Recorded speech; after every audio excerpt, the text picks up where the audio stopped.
తీసుకొస్తుంది ప్రభుత్వం అనేది కూడా కంపల్సరీ చెప్పాలి. అదేవిధంగా ఇందిరమ్మ ముఖ్యంగా అంటే చాలా ఇప్పుడు హైడ్రా పేరుతో ఎక్కడైతే ఇండ్లను కూల్ చేశారు వాళ్ళందరికీ ఇండ్లు ఇస్తామని చెప్పారు, డబుల్ బెడ్రూమ్లు ఇస్తామని చెప్పారు. మరి వాళ్ళందరికీ ఇండ్లు ఇచ్చే దాంట్లో ఎందుకు ఫెయిల్ అయింది కాంగ్రెస్ గవర్నమెంట్? ఎందుకు ఈ రోజుకు వాళ్ళకి ఇండ్లు ఇవ్వలేదు? ఇప్పుడు ఎవరైనా సరే ప్రభుత్వం అనే వాళ్ళు ఇల్లు లేని వాళ్లకు ఇల్లు కట్టించి ఆ ప్రభుత్వాన్ని నిలుపుకోవడానికి ప్రయత్నం చేస్తారు.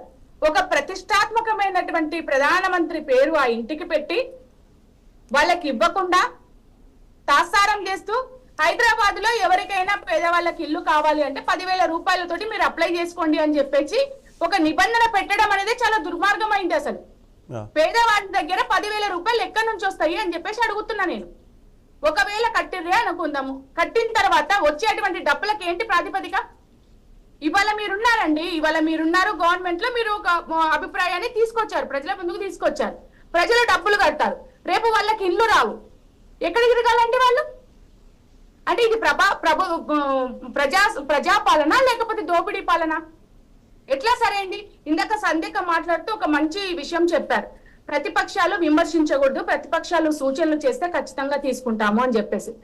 ఈ ప్రతిపక్షం బీఆర్ఎస్ గా ప్రధాన ప్రతిపక్షంగా ఉన్నటువంటి మేము అనేక విషయాలలో, నీళ్ల విషయాలలో కావచ్చు, వ్యవసాయానికి సంబంధించి కావచ్చు, నిరుద్యోగానికి సంబంధించి కావచ్చు, లేకపోతే మిగతా అంశాలు ఏవైతే ఉన్నాయో వాటి పట్ల ఇది చెయ్యండి అని చెప్పేసి ప్రభుత్వానికి సూచిస్తూ ఉంటే తిట్ల దండకం అంటే తిట్ల దండకమే. అసలు ఎంత దారుణంగా రేవంత్ రెడ్డి గారు తిడుతున్నారు అని అంటే ఇక దానికి ఒక లెక్క పత్రం అనేది లేదు, ఒక పద్ధతి అనేది లేదు. ఇష్టం వచ్చినట్టు కొత్త పదాలు, కొత్త తిట్లు, చాలా దుర్మార్గంగా వ్యవహరిస్తున్నటువంటి పరిస్థితి. దీన్ని ప్రతిపక్షంగా అలాగే ప్రజల పక్షాన ఉన్నట్లుగా మేము ఎట్లా ఆలోచించాలి? కొన్ని కోట్ల రూపాయలు ఇప్పుడు ఇందిరమ్మ పేరుతో మీరు అప్లై చేసుకోండి అని చెప్పేసి ప్రతి పేదవాడికి 10,000 రూపాయల నిబంధన పెట్టడం అని అంటే కొన్ని కోట్ల రూపాయల దోపిడీకి వీళ్ళు ద్వారాలు తెలిసిందని చెప్పేసి అర్థం అవుతుంది. ఇది ఎట్లా సరైంది? ఇప్పటికే ప్రభుత్వం మీద చాలా మంది కమిషన్లు తీసుకుంటున్నారు. ఒక ఫైలు 1,00,000 రూపాయలు మీరు రిలీజ్ చేయాలి అని అంటే పెండింగ్ బిల్స్ ఏవైతే ఉన్నాయో 30%